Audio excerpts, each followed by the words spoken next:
So next up we have Brad Chandler, our featured speaker for this evening. He's the director of Nicholas Center for Corporate Finance and Investment Banking at the University of Wisconsin, and he will discuss the fundamentals of ICOs.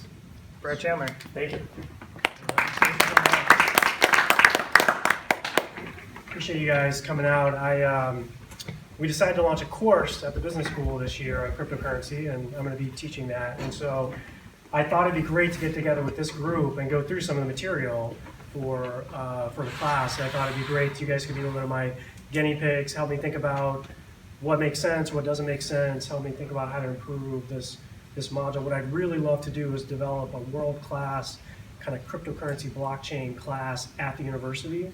And so working really hard to do that. We're going to do, I think, this first class is going to be about 15 lectures. We're going to go through Bitcoin in a couple of lectures, Ethereum in a couple of lectures, do some enterprise blockchain stuff, and then go through thematic reviews.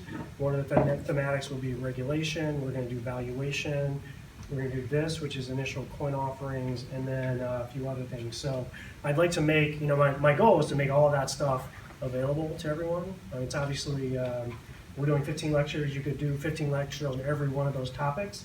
So we can't be the most detailed, but we want it to be a really great course. And to the extent you guys can help or are interested in it, please do. So with ICOs to me are very confusing. I don't know if they are to you or how you think about them. But when I first heard about them and when I've watched them and when I've seen everything, I haven't stopped being completely confused about ICOs, which is why I think they're very fascinating to think about and to study. And I think they've gotten the finance world sort of really upset and just really blown up a lot of thinking around how do you raise money for an early stage company. I think all the rules that someone would have said are necessary for that 5 years ago are thrown out the door. So it's been really interesting, really great. I guess one thing that kind of clicked to me that we were in a different universe was when I saw that Astra coin, which is a coin for registering mining rights on asteroids, future asteroids, raised $1.2 million in an ICO. That sort of indicated to me that we were not in the land that I was familiar with. And so we're going to go through some of that. Okay, so let me tell you quickly who am I so you know what my background is. So academic now, not forever an academic. Previously on Wall Street, where I do have a lot of IPO experience and equity experience, so in the old world, old school experience. Have a finance and law educational background. I was a technology consultant in a prior career a long time ago. And then just in general, I'm just passionate about finance and innovation in finance and what that looks like. So that's what you should think about for me. What I'm not a computer scientist. I'm not running a hedge fund. I'm not developing any crypto projects right now. So I'm not, you might say, practically in the space doing stuff, which I really respect all the people that do, but that's not me. So just to be clear. And then I'd love for your feedback as you think about this. So please take down my email, send me a note, tell me if you liked it or disliked it. I'm most interested in on where you think it could be improved. So if you think there's something that I didn't do well, tell me, and that would be great feedback for me as I continue to develop things. Okay, so let me give you my first very dense slide about my views. So one, I think ICOs fit that classic disruptive technology definition from like the Innovators Journal and all that stuff around traditional finance. It's focusing on an area of finance that was underserved by the traditional banks and people who have facilitated kind of large capital raises. And the size of the market is staggering. And because of that, it really deserves really serious study. And I do think a lot of people in finance, a lot of people in investment banks are a little curious, probably hope it doesn't succeed, but are also a little worried about it. I think they're far from optimized. As I look at the ICOs, I think they tilt the scales too much in the favor of the project and away from the investor. I think there are some core investor rights that people don't get in ICOs, and we'll talk about some of that. But you can see the defects everywhere. You can see that there are scams. You can see that projects that are legitimate are raising too much capital. you can see that projects that are not that good are raising enormous amount of capital.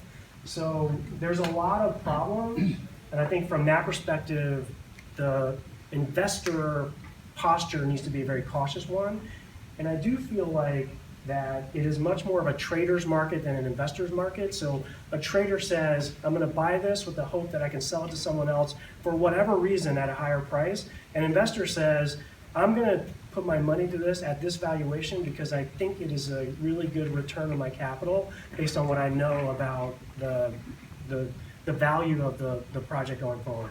It's much more of a trader's market. And I think what that means is there's a pocket of untapped investors out there that care about the fundamental analysis, that if it can ever transition, maybe in the next stage, to something where fundamental value is important, there's a big investor base out there that I think would be very interested in coming into the market.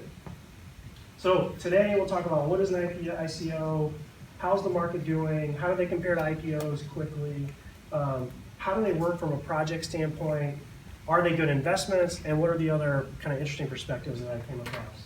So ICOs, basically the sale of any new or existing cryptocurrency tokens to market participants. So cryptocurrency is generally something that's a blockchain or blockchain enabled. The tokens, as you guys know, are some unit of account for using the product. It could be either a monetary instrument like Bitcoin is trying to be, it could be a utility token like Ether, it could be a tokenized financial instrument. There's probably more of those things it could be, but there's no one thing that a token is all other than a way to access and use a new technology. And then the market participants are either these investors or potentially, I think ideally in the right stages of work, it's actually the users of this new technology that are going to be the buyers, the market participants. But I don't think that's true today. There are two types. There's public, these public ICOs, which anyone can sign up to worldwide. You go on the website, you register. Generally, there is some KYC or know your customer things that they want to confirm before they allow you into the ICO, and that wasn't always true, but it seems to be true now. And in that public market, people are shying away from the U.S. market, mostly because the SEC's view is that probably most, if not all, projects are going to be securities. Therefore, you have to comply with securities regulation, which opens up a big bag. So, for instance, the EOS ICO did not do any U.S. investors when they did their $4.2 billion round that they raised, which is pretty amazing. Private, so it's only open to select people, either accredited investors or VC funds or whatever. The funding is executed by accepting cryptocurrencies, so you trade an Ether or Bitcoin into this new token. And the timing is what I think is most confusing about it. So the timing is pre-product, pre-revenue, idea stage, kind of at the earliest possible moment of business formation is when we're raising millions of dollars of capital. And that is what turns on its head all of traditional finance. And that's what's very curious about it. And then the use of funds, so you're supposed to use the funds to build the project, but I'd say the linkages between how much funds and what you're using the funds for and the capital that you're raising is not very well connected, which I think is one of the issues that I see in the ICOs. Where are they done? Ethereum, the ERC20 tokens are most of the market, but there are some other platforms that do have ability to launch ICOs and may gain share over time, but it looks like the killer app for Ethereum is ICOs, and it's been a pretty amazing thing for them. What is it not? So it's not a traditional equity interest in a company. It's not a stock. I think when I buy a stock, that tells me, okay, Apple is going to produce a number of iPhones. Someone is going to sell at some price. Every other year, people are going to redo their, have different iPhone approaches, and that costs a certain amount to make. And ultimately, they're going to generate so much cash that they can use for share buybacks. And then I can get a view on what the stock's going to do. And so there's like none of that. Like that, whatever they do with the product, whatever they do with the equity, it doesn't matter because you're not participating in that element of the business. It's not a debt obligation. A debt obligation generally is something that has a fixed term, an interest rate that you could think about. Obviously none of that. No cash flows. And really no ownership in any real assets. So there's no ownership in a business or a real estate venture. And importantly, there's no rights that you typically get as an equity holder. As an equity holder, a big thing out of finance is that if managers raise money and execute a project, there's an inherent conflict of interest between the managers who have money and they want to spend it to build a business, and the investors who actually fund that business. There's a conflict of interest there. And the conflict is that the managers may have an incentive on the margin to do things that are in their personal interest and not in the investor's interest. So it's the agency cost problem. And the agency cost problem is solved by the board of directors, and what the shareholders get is the ability to vote for the board of directors to oversee management to limit that agency cost issue. And you see none of that here in the ICO market. So, think of ICO as maximum agency cost. Maximum, projects get funding and then are with any versus any other form of funding are largely unaccountable. I think that's the way I look at it. Okay, so how's it doing? It's amazing. So, at a minimum, I'll go through this in a minute, but $12 billion raised at a minimum, there's actually arguably going to be more than that, in the last 18 months. So we're talking about a huge, momentous market. Very, very big. It really gained steam through the second half of last year with the cryptocurrency kind of bubble conditions that were there. But it's continued strong through the first half of this year. Some people look at July and see that July is way down and wonder, is that a trend of a future decline in the market? It's unknown, but I don't see any reason why that's necessarily true unless all the good projects or all the projects have already funded, but I think that's probably not true. So the interesting thing too is you look at the market size, how much has been done. This is not a traditional market where we can trust the data as much as we'd like to. So depending on who you ask, the market size is completely different. So it ranges from, CoinSchedule says there were 3.7 billion ICOs funded in 17, whereas PwC says it was 7 billion, so 2x the other estimate. On the July side, through July, the highest estimate is 18 billion, 17.5, or the low is 6.3. So it's hard. People track these in different ways. Some people think that the EOS funding that was done over a year, that was 4.2 billion. Many of the discrepancies here is removing that or removing the Telegram private raise. But the point is, when people give you data about what the market is, you should be wondering, is that right, and can I trust it?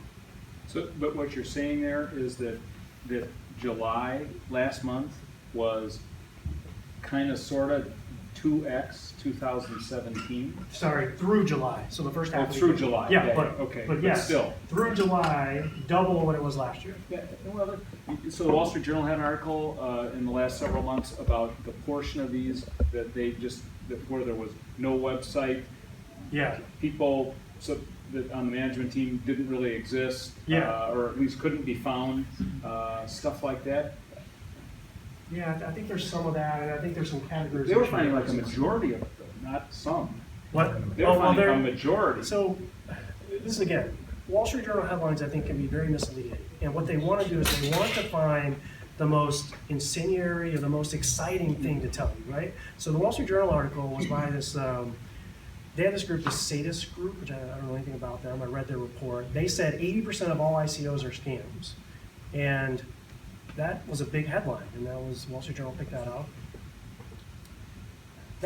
Like if you look at all the projects and you look at what's funded, that feels wrong.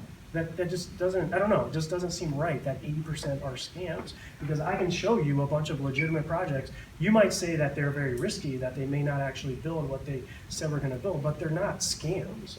I do think scams are prevalent, but again, it's a data issue. So anytime it tells you what the data is, you gotta be a little skeptical.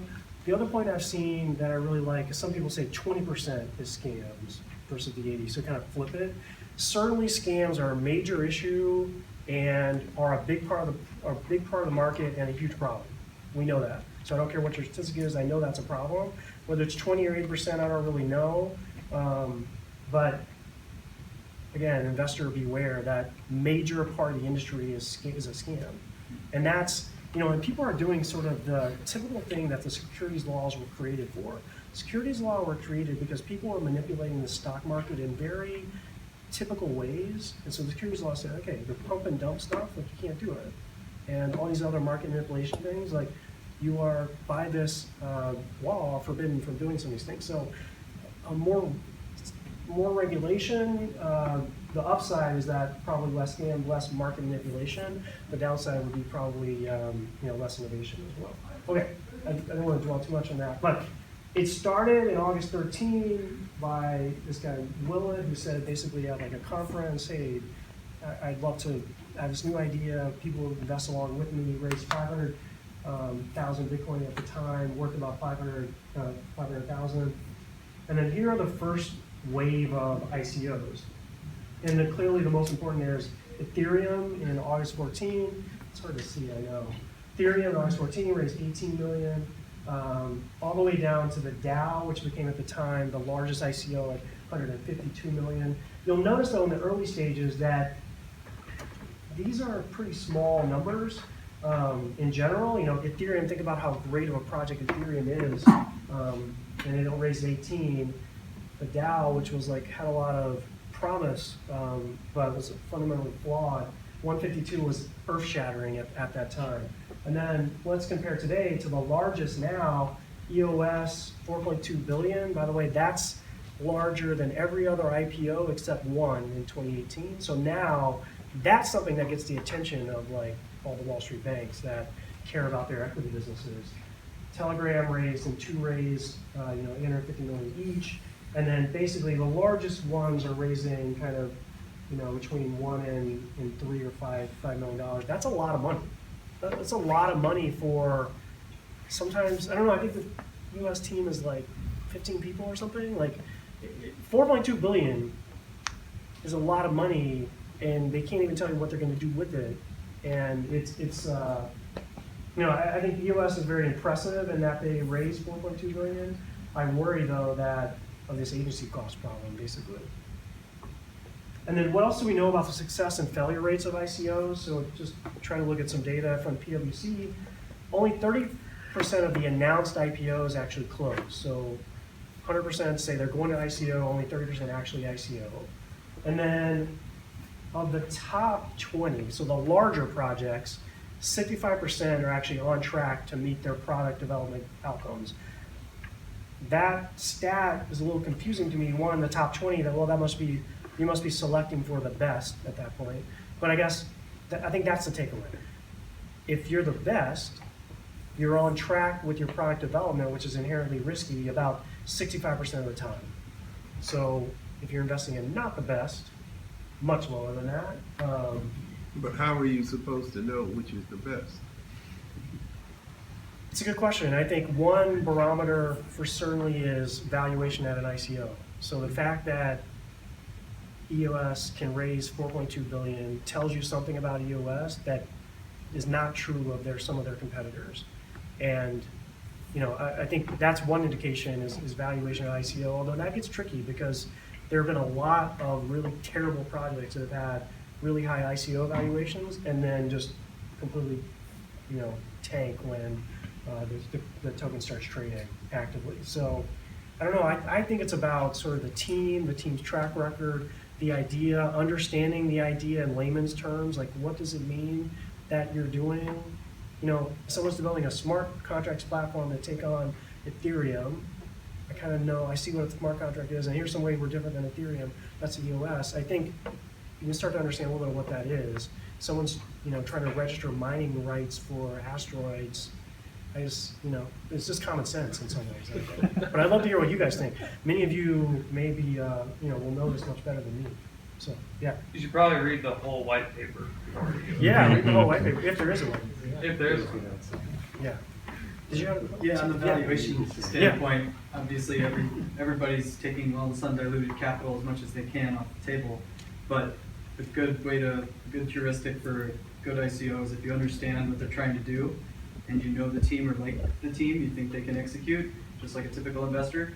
And then on the valuation standpoint, single-digit million valuation, that's a good. Seems reasonable, right? Yeah. That's, if you know the team, you know they can execute on, you understand the problem they're solving, then yeah, I think that's lower caps.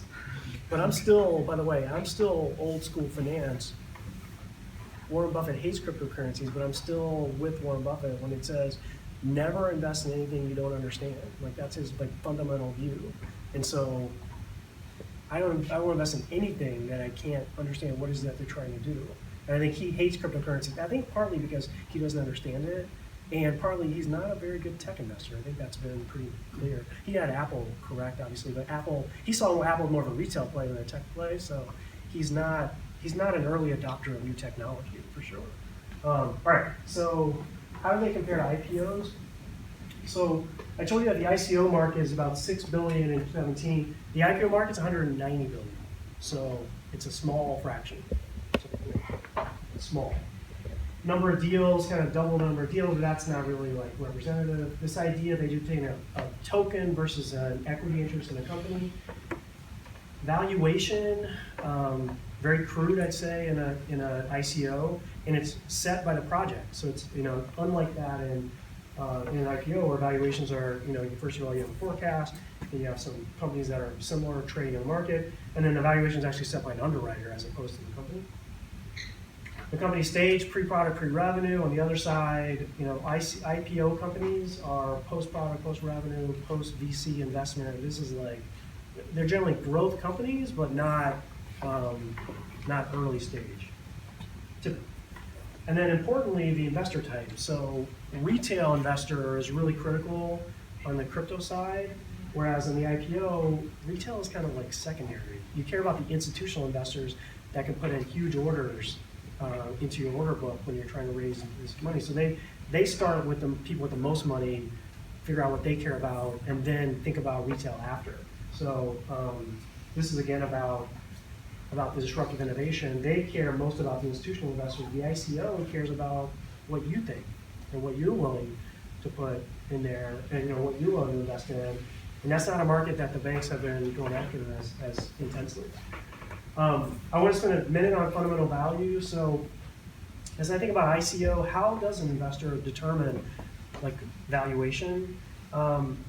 So a couple principles. I'm working on a solution, but it's not easy. I may not ever get there.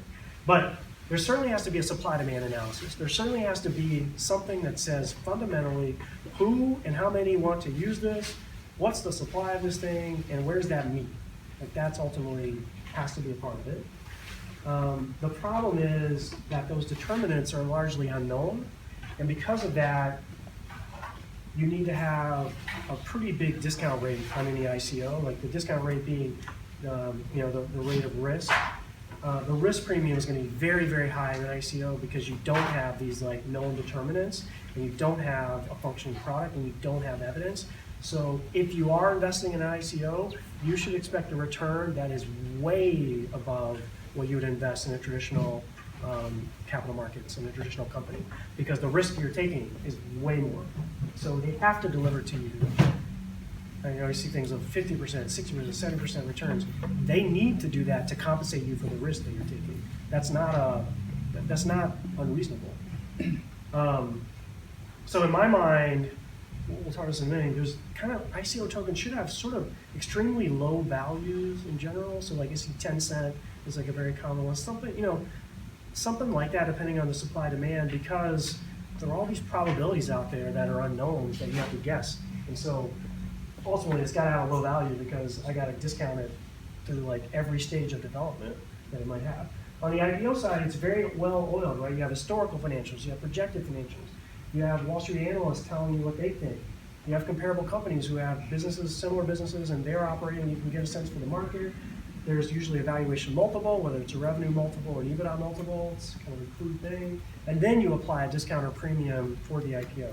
So I thought I might, the thing that kept popping in my mind is this equation, which is the Drake equation about how to estimate the probability of like intelligent life on another planet in the universe. So basically it's just a formula with a lot of unknown variables that you have to multiply against each other. So all you need to know is the number of planets in the solar system per solar system with an environment suitable for life. Oh, okay, well, we don't know any of that. And so it's a very nice logical formula, but at the end, we know none of these. And if you ask, I think if you ask physicists, the range on whether there's likely to be intelligent life is like, it's all over the place, because any one of these factors can have a major influence on the calculation. So I developed a little bit of a Drake equation for ICOs, but the way I think about it is, first, you have to somehow figure out what is the fundamental value of this token. So what is the economic value of this token? That's FV. I know some function of supply demand.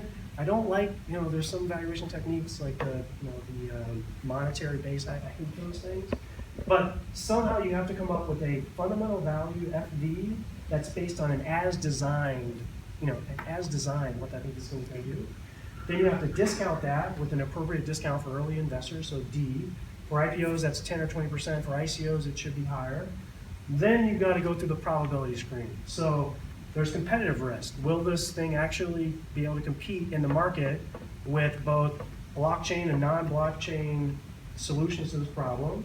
There's obsolescence risk, which means if I give the project funding today, it takes them 2 years to develop a project, has the market moved in that 2 years where it's completely different now than it was when they first started? That's obsolescence risk, which is heightened in this market. There's execution risk, just that the risk that the individuals can actually bring the project to completion based on what they said they could do. And then there's planning risk, that it's actually designed and planned for a solution that actually makes sense. So like, did they get the plan, did the blueprint right? Did they execute on the blueprint? Did the market change out from under them? Or and then did they compete effectively in their market? And then finally, with cryptocurrency, which is something you don't have otherwise, there's kind of a custodial fraud risk. So there's some percentage of ICOs that are scams, and then there's some percentage that your token, if it's not held securely, will be hacked, or that the system will be hacked. And so that has to be part of the equation as well. And so this is kind of silly, it's meant to be a joke, but in general though, these are real valuation issues that someone has to think about in thinking about what an ICO value should be. So what are the implications of all this? Simply that there should be really high returns to ICOs. There need to be high returns to ICO to compensate investors for risk. And if you're not seeing really high returns, there's not the right risk and reward equation for you in that space. So investors have really lack of information, limited information. Proportion of market participants that are trading based on fundamental value is less than traditional financial markets. Pricing inefficiencies are very common, and it could be to the upside or it could be to the downside, unclear. And then just the agency cost point that we talked about earlier. So I'll get into a little bit more about the ICO, if they're a good investment or not, but I just want to leave with this idea of just that contrast of how IPOs are priced versus ICOs and what are the unknowns are in an ICO. Okay, so how do they work from a project standpoint? Many of you will know this very well. I think these are fantastic for the project. They're the envy of any company that's looking to raise money. This is what they want to do. There's no requirement to have a functioning product or a business model. There's no need to have an established track record. There's no need to give up equity or debt. There's no need to give the investors any rights. There's low friction costs. It's very easy and fast. And there are no intermediaries. I don't have to pay a bank a fee to raise this thing for me. So this is like perfect for a project. So the process in general, there's sort of the planning. So the idea, you guys will know this, I won't spend too much time here, but first you need a legitimate value proposition for your project. That is number one. Then there's a tech development generally, we'll talk about best practices in a minute, but develop the tech as much as possible. The white paper, which tells investors what you're doing, what the value proposition is, how you're going to accomplish what you're doing. On the ICO planning side, you need to decide on a platform. So if you're going to do Ethereum or other, you need to think about token supply and economics, what your fundraising goals are, how you're going to design the fundraising. There's a lot of legal planning now around jurisdictions, around whether it's security or not. And then many it seems to be, to stand out a little bit more, many ICOs now are getting kind of doing a pre-sale to VCs just to legitimize their raise a little bit in the eyes of investors. Then during the fundraising, there's marketing promotion, you register the purchasers, you execute the ICO. The ICO can be as little as a couple hours, as long as a year, as you've seen in the EOS. And then you gotta get a bank to be able to take that crypto to let you then, to hold that crypto for you so that you can actually fund the expenses of the operation. Then post fundraising, best practice, you need to be listed, gotta build a product, gotta build a community, and then there's ongoing product and community support. So I came across this and I thought it worked perfectly here, but what are the best practices? What are the things that show good projects from bad projects? I think it's all laid out here, but a very detailed white paper, so not one that's like 20 pages that describes some industry. Like I've seen so many white papers that are 20 pages and they describe some industry phenomenon. So the music industry is like this, and we're gonna take it back, and it's like, that's, that stuff is fine, but that's not a description of what your project is doing and why it really is necessary. So an explanation of what it does, why it should exist, and how they're issued. Should be a clear development roadmap. It shouldn't be, we're going to develop it someday at some time. There should be key milestones. Open source and a published code. So code that people can review prior to the ICO is the best practice.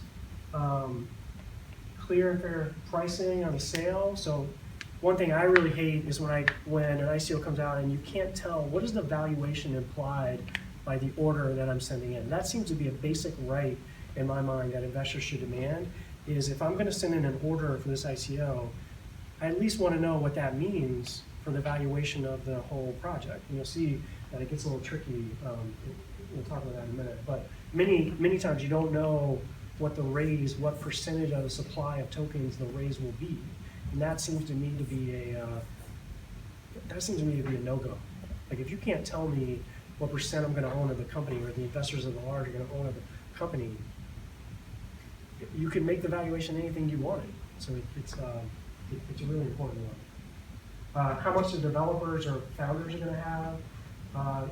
Best practice again is having an independent review of the code of the tech, and then a marketing approach that doesn't try to do the worst of the promotion, which get DJ Khaled to say on Instagram that he loves your ICO, right? So I thought this is interesting. So I want to talk about pricing a little bit. If you're the issuer, so now you have complete freedom, you're the issuer, what price do you set your ICO at? I mean, you're inventing things at this point. You're inventing a business model, you're inventing a token supply and token economics, and you're going to invent a price for your ICO. So typically the early ones were simply either a fixed price or a fixed number of tokens. So fixed price says, we're going to raise $10 million, and there'll be, for every Bitcoin you get 500,000 tokens in exchange. So a fixed exchange rate per Bitcoin with a raise that's only going to be $10 million, $12 million, whatever it might be. What they've seen is that that actually is a signal of a pretty quality project that doesn't want to take too much funding, and typically those will sell out in like an hour. So I mean, if it's a really good project and it's capped like that, the problem is the demand is going to be overwhelming and it's going to sell out very quickly. Many people will lose out on the opportunity to join the raise. On the fixed number of tokens, so we're going to do X number of tokens. We're not going to tell you what the ratio is. We'll see what the demand is as it comes in, and then apportion the ratio based on demand. I think that's ultimately that's fair. That's like, I don't see any fundamental issues with that. It's obviously more project friendly than it is investor friendly. But then things got a lot more advanced and a lot more interesting, I guess, as people thought about pricing a little bit more. So I just looked at some solutions on the left and then some goals on the right. So one of the key goals will be for a project is to increase their probability of success in their raise. A second will be, maybe they want a wider distribution of tokens. Again, you want to try to feed that user base that's actually going to use the product. That's your ideal way to do it. And then one of the things I think is like, what is the valuation that investors are signing up to? So a way to help investors be comfortable with the valuation they're signing up to and at least know what it is in advance. So one thing I want you to notice is where the checks are, where the X's are. So preferential pricing for early purchaser, which is very common, that increases the probability of success. It does nothing for those other two objectives. Auctions, which in the in traditional financial world, a Dutch auction, which is how Google went public back a long time ago, is sort of seen as one of the best pure pricing mechanism that's out there. It has some issues, but that kind of auction certainly doesn't help you. It sort of helps investors think about what the valuation, because everyone will send in, here's my value that I'm willing to be at. So as an investor, you know what you're signing up for. But the project, it doesn't really help them from getting more demand or anything like that. It's actually maybe a little more difficult for them to execute. There's another concept of pro rata capped raise. So you have a capped raise, let's say it's 10 million, but you make that pro rata based on the orders that come in. That way, not just the people that were in there very early, who made 2 orders make up all your 10 million. All the investors get their proportion of that 10 million raise based on what they gave. So, even the smallest investor will get a small piece of the token. That's a pro rata cap raise. That helps with wider distribution, but really doesn't help with anything else. Capped raise with an order limit. So this is to stop kind of the concentration of ownership. You say, look, $10 million raise with a max order is like 10,000. That's not perfect because people can obviously get around that, but at least shows the interest of having a wider distribution, but that does nothing for your probability of success, probably decreases your probability of success, and doesn't really help uncertainty. So my only point here is that it's really hard to design these things well, and there are trade-offs everywhere, and it's kind of conflicting between what a project wants to do and what an investor would want. So it's that's not an uncommon thing in finance. So there are some other things that I find kind of problematic actually, which is, one is that there's a lot of price management going on post ICO. So the project reserves X% of the tokens for themselves so that they can help the token price kind of be as stable as possible. Certainly Ripple has been doing that a lot because they're selling to these banks a solution that utilizes this underlying currency that needs to be, the last thing the banks want is some crazy volatile currency that they're going to have to come in contact with. So it's really strange. This is not something that exists in traditional financial markets where it's kind of like a company's issuing a stock and then they can buy and sell on the market their stock without announcing anything and without saying anything about it. So it's sort of like in IPOs, we have the stabilization concept, which is an underwriter stabilizes a stock in the very early trading of an IPO, just to make sure if it dips low, it kind of stables. But that's for a limited duration, and everybody knows it's happening, so it's disclosed. This is sort of like an undisclosed stabilization agent. I feel like this is a big conflict of interest with the token holders. I just think it's sort of impeding fundamental supply-demand in a way that is not transparent. And so I think this is an issue. It seems to be necessary in some cases, but it feels like a big issue. Airdrops are free tokens that kind of show up based on your ownership, or even if you don't own anything, but it's airdrops, which are just, you get free tokens in your account, whether you own it, maybe sometimes you don't even own it. So it's a way, I think, to try to get wider distribution. But again, think about what that does to valuation. If some of my currency is just given away for free to certain people, what does that do to my valuation? I don't know. Burning, so there's obviously people have mechanisms of kind of on a regular basis burning up some of the tokens to sort of reduce the supply to help the price. And so some people say that's akin to a share buyback in a way. I think that's okay in general as long as it's fully disclosed and transparent. Then I talked about a couple examples, and we're so EOS I thought was fascinating. So in the first 5 days, they sold 20% of their raise. And then every 23 hours over the next like 341 days, I think, they sold 70% more in these like kind of 23-hour increments. And so I think the idea there was, so it's like kind of a dynamic pricing. I think the idea there was to give investors an indication of where this thing is coming out 340 times, so that they're very aware of what the valuation is going to be.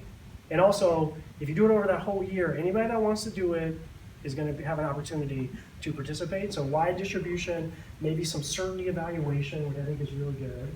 And then they're only reserving kind of 10% for themselves, which I think is reasonable. But I looked at that, so I went back and looked at all those like prices. The lowest price that was given in any of those 23-hour periods was 48 cents. So every EOS token is worth 48 cents. And then the highest price was actually 19.29 cents. So even though it appears investor friendly, whichever one of those cohorts you were in really mattered to your valuation. The range in those two estimates was you invested in something that was either worth 483 million as a project, or it's worth 19 billion. But you invested, everybody got a chance to invest in either of those two and everywhere in between.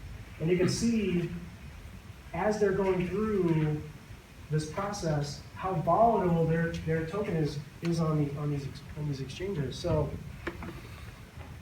I think of that as crazy. That's crazy because they gave the appearance of a valuation certainty, but actually there was a lot of valuation uncertainty, and it really mattered, I guess, what the demand was at any 23-hour period of whether you made a great return on your investment. If you're in at 48 cents, your investment is excellent. If you're in one of those 1929s, you've lost money already. So in the same ICO, some investors are making a killing, some investors are getting killed in the same process. And then Tezos is one of my favorites, just around kind of conflict of interest and confusing disclosure. So if people read the disclosure around what they were doing, the sell was like uncapped, there was some bonuses and things like that, which is not, I don't love, but it's not outside the norm. But they had these pools that they described, which you could never, I think if you looked at it and you try to think about what's the valuation of this thing, I think it's impossible. Pool A is like whatever the investors put in. Pool B is some fixed value, so some reason $893,000 plus a bonus for early backers, then another fixed value plus a bonus for advisors, and then D was like 1/8 of all those pools, A, B, and C, to Tezos itself, and then 1/8 of those to purchase this Dynamic Ledger Solutions, which was a company that was established by the founder. And ultimately, it was just this is an example of one where I don't think people knew what they were signing up for. There's no way they could have known what they were signing up for. It's been a good investment, so I think people are probably pretty happy with it. But the volatility around it is really insane, and this is one where the founders are facing this conflict of interest, security law evaluation, because they had this entity that they had prearranged for the foundation to purchase at a certain price, and there's some conflict of interest there that I think are pretty egregious. But this is an example of one that did well, even though I don't think people really knew what they were signing up for necessarily. So obviously you talked a little bit about how we don't know exactly how many, but some of them are kind of fraudulent or have assets being a scam. Are there like good central repositories even for us to know all the different ICOs that occur? Because otherwise we're going to have major survivorship bias when people are going historically back to evaluate things when trying to compare what's the market size and stuff like that. Because there'll be all these small ICOs that just people forget about. Yeah, I think that's right, and I think so. Building the prior list of ICOs and knowing what that universe is, including failures and survivors, I think is like really, really challenging. There are a lot of sites out there that are really good about upcoming ICOs that promote them really well, I think for future-looking IPOs, it's easy to see like what's on the docket because everyone's advertising what those are going to be. As you think backward-looking, there are some. I'm going to go through some sources that are better than others, but I think that is inherently a problem. And in some academic studies that we'll talk about in a minute, people have had to painstakingly go through and actually do Google searches and things to figure out where those databases didn't have the ones that actually failed. And so I think, no, I don't think a good record exists with that, and that's a problem. Okay, so we're doing, I'll try to do this quick. Are they good investments? So first, we have to know that scams are prevalent. These are a couple like famous cases, but Plexicoin, basically one coin hid the identity of the founder because the founder had multiple securities violations previously against him. There was like no team. They used proceeds to fund this founder's like home decor, and then they promised to ICO investors a 1,354% profit in 29 days or less. So there's no like reasonable basis to say that. Centricard is one where they said they had partnerships with Visa and MasterCard, and they in fact did not. So they fraudulently claimed to have partnerships that people would take advantage of. And this is one we had Floyd Mayweather, TJ Collins was out supporting. And then Modern Tech is one of the ones I think is the biggest one, but apparently raising multiple raises up to $660 million, and then like disappear. They're in Vietnam, like people can't find them anymore. There are people like protesting in front of their office building in Vietnam. So these things happen. Even the SEC has advertised a fake ICO to try to alert investors to what's going on, called the Howie coins. And they promised a return. They show you who the founder is. I love the founder's picture. It's awesome. But even then, they're trying to alert investors to this problem. And then when the SEC, I think it's interesting to look at what the SEC recommends that you ask these projects and what you know before you invest. So it's like very easy. Who exactly am I contracting with? That's a really good question, and I don't think that's answered that well. Who is issuing and sponsoring the project? What are their backgrounds, and have they provided a full and complete description of the project? Do they have a clear written business plan that I understand? Who's promoting and marketing the project? What are their backgrounds? Have they been paid to promote it? Where's this located? Where's my money going? What is it to be used for? What specific rights come with my investment? So these are sort of very basic questions. And it's interesting because I think a lot of people are ignoring some of these as they think about what's going to be the next hot ICO. And then from my perspective, the tough issue, there's a lack of disclosure. So what are you intending to do and why would you be good at that? Lack of clarity evaluation. The use of proceeds, what are they specifically used for? Generally, there's not a good indication of that. And even these cap sales can sometimes require people to incur like large transaction fees as they're trying to get order in through like Ethereum, as they're trying to get it processed to be one of the first in the cap raise. So there are a lot of things that investors have to deal with.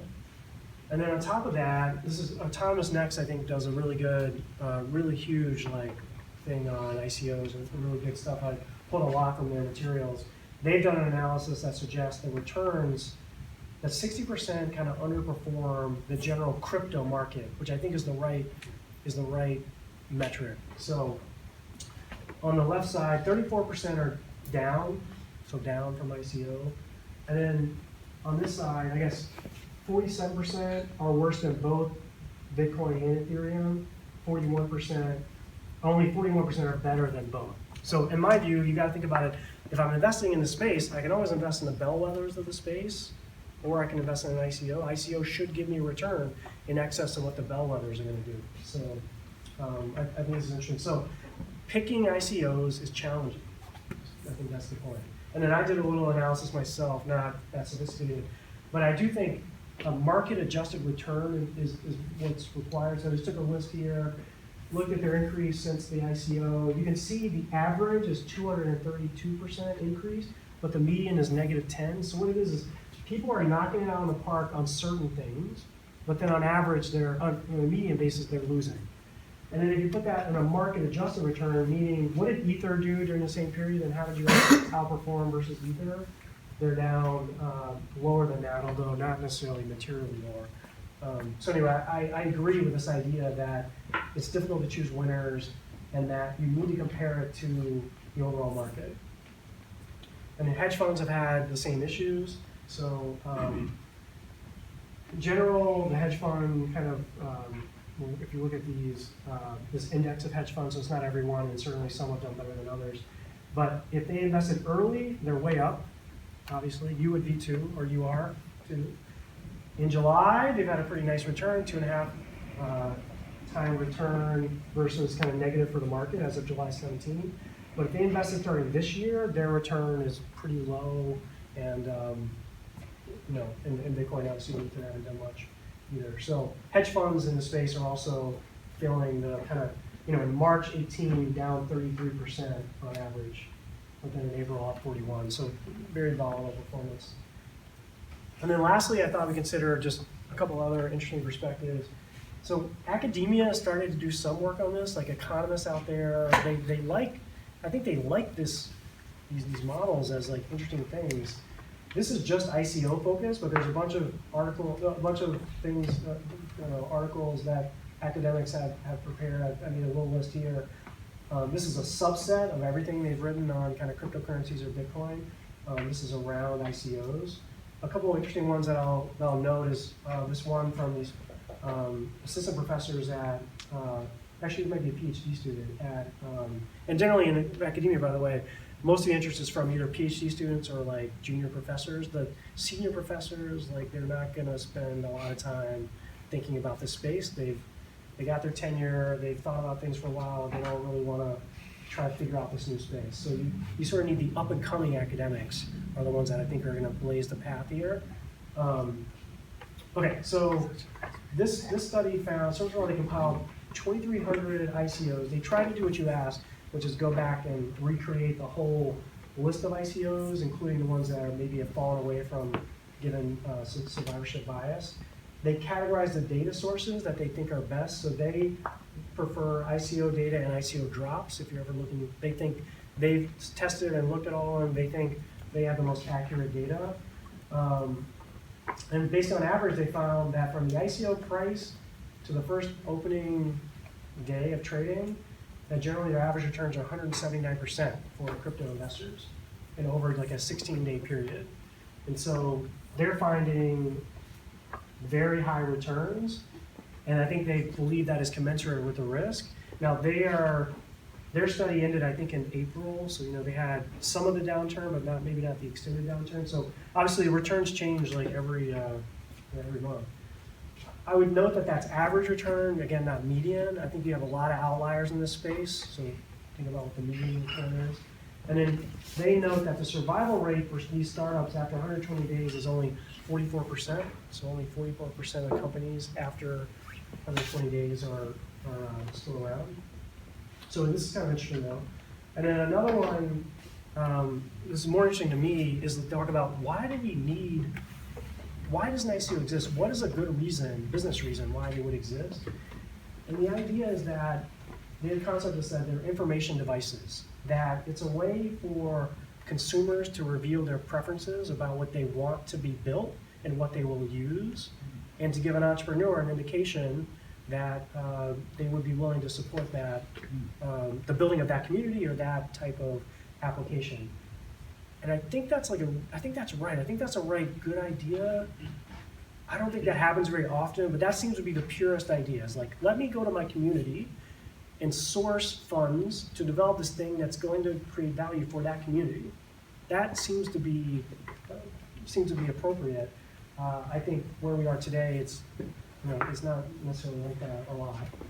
And then they confirm all the great things about ICOs being good for projects, that the value of the ICO, regardless of what growth they have or any returns that they get, is always better than debt or equity financing. And then they caution projects to be aware of their commitments, that they see a material downturn if projects do anything with their original money supply. Here's what I found on the web for a material downturn. That if they can't credibly commit to that strategy that they originally laid out from a supply perspective, then they get, projects tend to get hit. So, yeah, so I thought that was interesting. Here's some of the things that I thought were the best. If anything that I'd suggest that you read that really, really helped me was this Autonomous Next presentation. So the two major presentations, one Token Mania, which came out July last year, another one Crypto Utopia, which is like new. It goes through everything you could ever want to know about the ICO market. I think it's great. PwC does a pretty good review. And then price data, ICO drops and ICO data are really good. I like CoinDesk. You can actually download a complete list of ICOs. Complete, maybe not with the survivorship stuff that we talked about. You can download an Excel, do whatever you want to with all the data. So I found those to be most useful. And that's all I got. So.